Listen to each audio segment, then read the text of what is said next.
सर्वात प्रथम आपल्याला आपल्या मोबाईलमध्ये असलेल्या प्ले स्टोअर ॲपमधून MSRLM VO हा ॲप डाउनलोड करायचा आहे. डाउनलोड झाल्यानंतर आपल्याला हा ॲप ओपन करायचा आहे.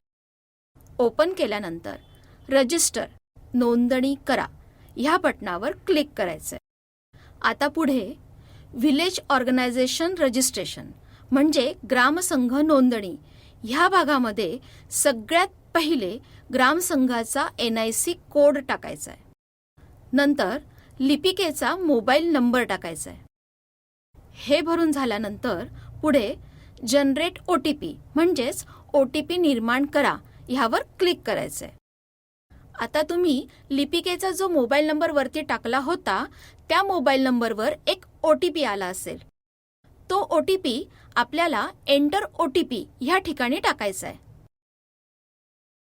आता आपल्याला व्हिलेज ऑर्गनायझेशन डिटेल्स म्हणजे ग्राम संघटनेची माहिती ह्या भागामध्ये आपल्या ग्रामसंघाची माहिती भरायची आहे.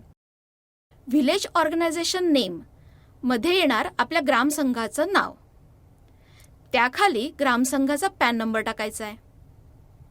हा कंपल्सरी नाही, पण असेल तर तुम्ही टाकू शकता. आपण ज्या प्रभाग संघाला जोडले आहोत त्या प्रभाग संघाचा टॅली सिरियल नंबर टाकायचा आहे. टॅली सिरियल नंबर जर बरोबर असेल तर ग्रीन कलरमध्ये मेसेज येईल आणि नेक्स्ट म्हणजे पुढे या बटणावर क्लिक करता येईल. जर तो चुकलाच तर रेड कलरमध्ये दिसेल आणि तुम्हाला पुढे जाता येणार नाही. त्यानंतर आपल्याला ॲड्रेस डिटेल्स पत्ता हे विचारलं जाणार. ह्यामध्ये ॲड्रेस 1 ह्याच्यामध्ये आपल्या ग्रामसंघाचा पत्ता टाकायचा आहे. पिनकोड जो असेल तो इथे टाकायचा आहे. हे भरल्यानंतर नेक्स्टवर क्लिक करून पुढे जायचं आहे. आता आपल्याला कॉन्टॅक्ट डिटेल्स म्हणजे काय तर संपर्क तपशील ही माहिती भरायची आहे. म्हणजे यामध्ये सर्वात प्रथम लेखापालचे नाव आणि त्याखाली त्याचा मोबाईल नंबर भरायचा. त्याचप्रमाणे सचिव, अध्यक्ष, CRP आणि CC यांचे देखील अनुक्रमाने नाव येणार आणि त्यांचे मोबाईल नंबर सुद्धा आपण खाली नोंदवणार. हे भरून झालं की सेव्ह या पर्यायावर आपल्याला क्लिक करायचं आहे. त्यानंतर आपल्याला युजर कोड विचारला जाणार.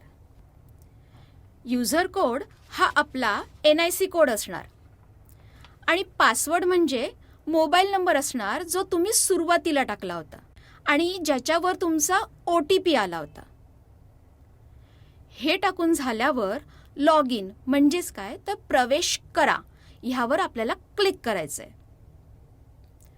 पुढे वरती डाव्या बाजूला 3 आडव्या रेषा असलेलं एक चिन्ह दिसेल. त्यावर क्लिक करायचं आहे. त्यानंतर चेंज कंपनी ह्याच्यावर क्लिक करायचं आहे.